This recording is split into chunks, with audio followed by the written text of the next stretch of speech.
प्रिय विद्यार्थियों, आज हम अध्ययन करेंगे समुत्पाद रेखाएं क्या हैं और उनकी क्या क्या विशेषताएं हैं। एक समुत्पाद रेखा तटस्थ वक्र रेखा की भांति होती है।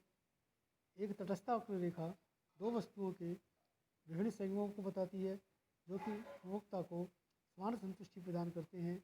इसी प्रकार एक समुत्पाद रेखा दो साधनों के विभिन्न संयोगों को बताती है जिनसे एक फर्म उत्पादन की समान मात्रा उत्पादित करती है।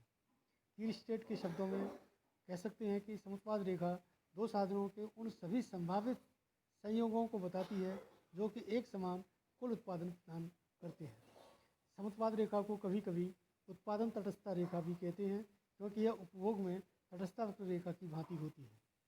इसको हम एक उदाहरण के द्वारा समझ सकते हैं। माना कि श्रम तथा पूंजी दो उत्पत्ति के साधन हैं तथा इन साधनों के विभिन्न संयोग 500 इकाइयों के बराबर उत्पादन देते हैं।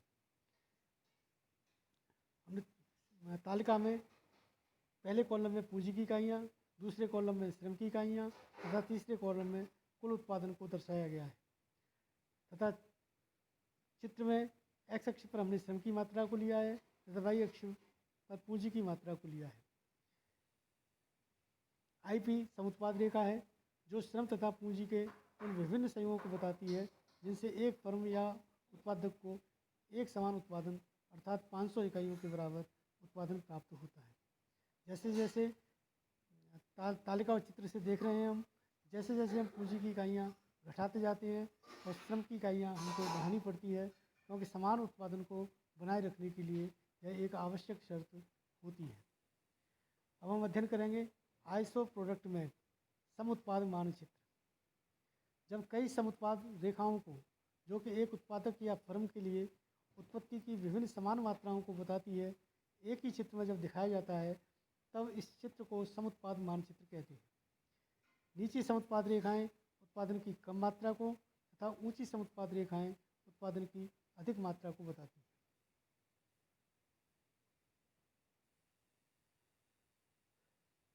अब हम समुत्पाद रेखाओं की विशेषताओं का अध्ययन करें उससे पहले हम उसकी मान्यताओं को थोड़ा सा समझ लें। समुत्पाद रेखाओं को खींचते समय सरलता के लिए मान लिया जाता है कि उत्पत्ति के केवल दो ही साधन हैं किसी वस्तु के उत्पादन में प्रयुक्त किए जा रहे हैं। यह मान लिया गया है कि उत्पादन की टेक्निकल दशाएं दी हुई हैं तथा स्थिर हैं। साथ में यह भी मान लेते हैं कि उत्पत्ति के साधन छोटी छोटी इकाइयों में विभाजनीय हैं तथा इसी मान्यता के फलस्वरूप ही हम समतल समुत्पाद रेखाएं खींच पाते हैं। यह भी मानकर चलते हैं कि दी हुई उत्पादन की टेक्निकल दशाओं के अंतर्गत प्रयुक्त किए जाने वाले साधन पूरी कुशलता के साथ प्रयोग किए जा रहे हैं जितना कि संभव है। विशेषताएं। समुत्पाद वक्रों की विशेषताएं लगभग वही हैं जो कि तटस्थ वक्रों की है। कुछ महत्वपूर्ण विशेषताओं को हम यहाँ पर स्पष्ट कर रहे हैं। पहली, समुत्पाद वक्र बाएं से दाएं नीचे की ओर गिरते हैं अथवा उनका ढाल ऋणात्मक होता है। Iso product curves fall from left to the right bottom और their slope is always negative. यह समुत्पाद वक्र की प्रमुख विशेषता है। इसका कारण यह है कि यदि एक दिए हुए उत्पादन को प्राप्त करने के लिए एक साधन की मात्रा में वृद्धि की जाती है तो दूसरे साधन की मात्रा में कमी करनी पड़ेगी। यदि एक साधन का अधिक प्रयोग करके अन्य साधन की मात्रा में कमी नहीं की जाती है तो उत्पादन की मात्रा अधिक हो जाएगी जो कि समुत्पाद वक्र के प्रतिकूल है।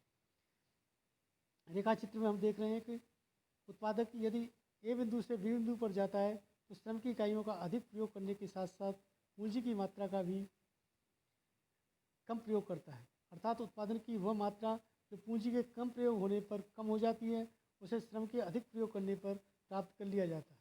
अतः ए बिंदु तथा बी बिंदु दोनों पर उत्पादन का स्तर समान रहता है। इससे स्पष्ट है कि समुत्पाद वक्र हमेशा बाएं से दाएं नीचे की ओर झुकते हैं। दूसरी विशेषता, कोई भी दो समुत्पाद वक्र एक दूसरे को नहीं काट सकते। No two iso product curves can cut each other. विभिन्न समुत्पाद वक्र उत्पादन के अलग अलग स्तरों को व्यक्त करते हैं। जैसा कि हमने समुत्पाद वक्र मानचित्र में देखा, एक नीचा समुत्पाद वक्र एक ऊंचे समुत्पाद वक्र की तुलना में उत्पादन के निम्न स्तर को व्यक्त करता है। रेखा चित्र में बिंदु ए तथा बी दोनों आई ट्यूब पर हैं, अतः हम कह सकते हैं कि ए बराबर बी। यह समीकरण 1 हुआ। पुनः बिंदु ए तथा सी आई बी वन पर हैं, अतः यहाँ हम कह सकते हैं कि ए बराबर सी है। अब हम गणित के अनुसार हम कह सकते हैं कि जब ए बराबर बी और ए बराबर सी है तो हम कह सकते हैं कि बी बराबर सी होना चाहिए, परंतु समीकरण अवास्तविक है।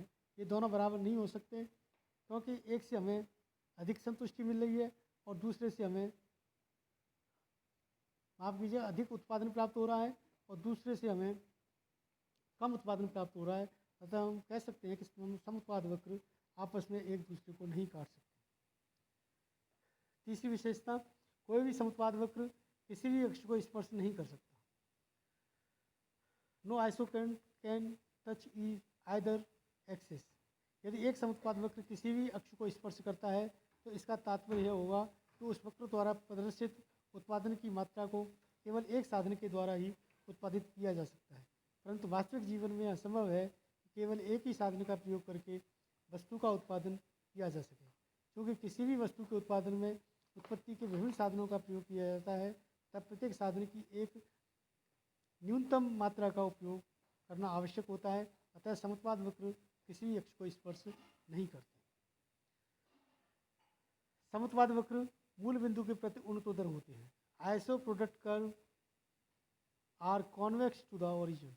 इसका अर्थ है कि जब उत्पादक एक समउत्पाद रेखा पर बाएं से दाएं नीचे की ओर चलता है तो वह साधन L की प्रत्येक इकाई को साधन C की घटती हुई मात्रा से प्रतिस्थापित करता है।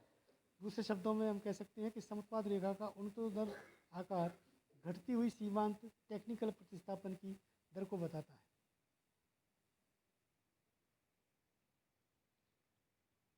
रेखा चित्र से स्पष्ट है कि उत्पादक आईपी रेखा के बिंदु ए से बिंदु सी की ओर चलता है, अर्थात वह बाएं से दाएं नीचे की ओर चलता है, तो साधन एल की एक इकाई ए बी या बी सी को साधन सी की एफ जी या ए बी इकाइयों के स्थान पर प्रतिस्थापित करता है। यदि एल को एक और इकाई बी सी डी ई को सी की जी एच या सी डी इकाइयों के स्थान पर प्रतिस्थापित किया जाता है। अतः चित्र से हम स्पष्ट है कि साधन एल की प्रत्येक इकाई को साधन सी की घटती हुई मात्रा के द्वारा प्रतिस्थापित किया जाता है। इसी को एल की सी के लिए घटती हुई सीमांत प्रतिस्थापन की सीमांत टेक्निकल प्रतिस्थापन की दर कहते हैं। यदि समउत्पाद वक्र मूल बिंदु के प्रति नतोदर हों तो ऐसी स्थिति में तकनीकी प्रतिस्थापन की सीमांत दर को घटने के स्थान पर बढ़ जाएगी, जो कि एक अवास्तविक है। तकनीकी प्रतिस्थापन की सीमांत दर के घटने का कारण उत्पत्ति ह्रास नियम का लागू होना है, क्योंकि अर्थव्यवस्था के प्रत्येक क्षेत्र के में उत्पत्ति ह्रास नियम क्रियाशील होता है। अतः समउत्पाद वक्र हमेशा मूल बिंदु के प्रति उन्नतोदर होंगे।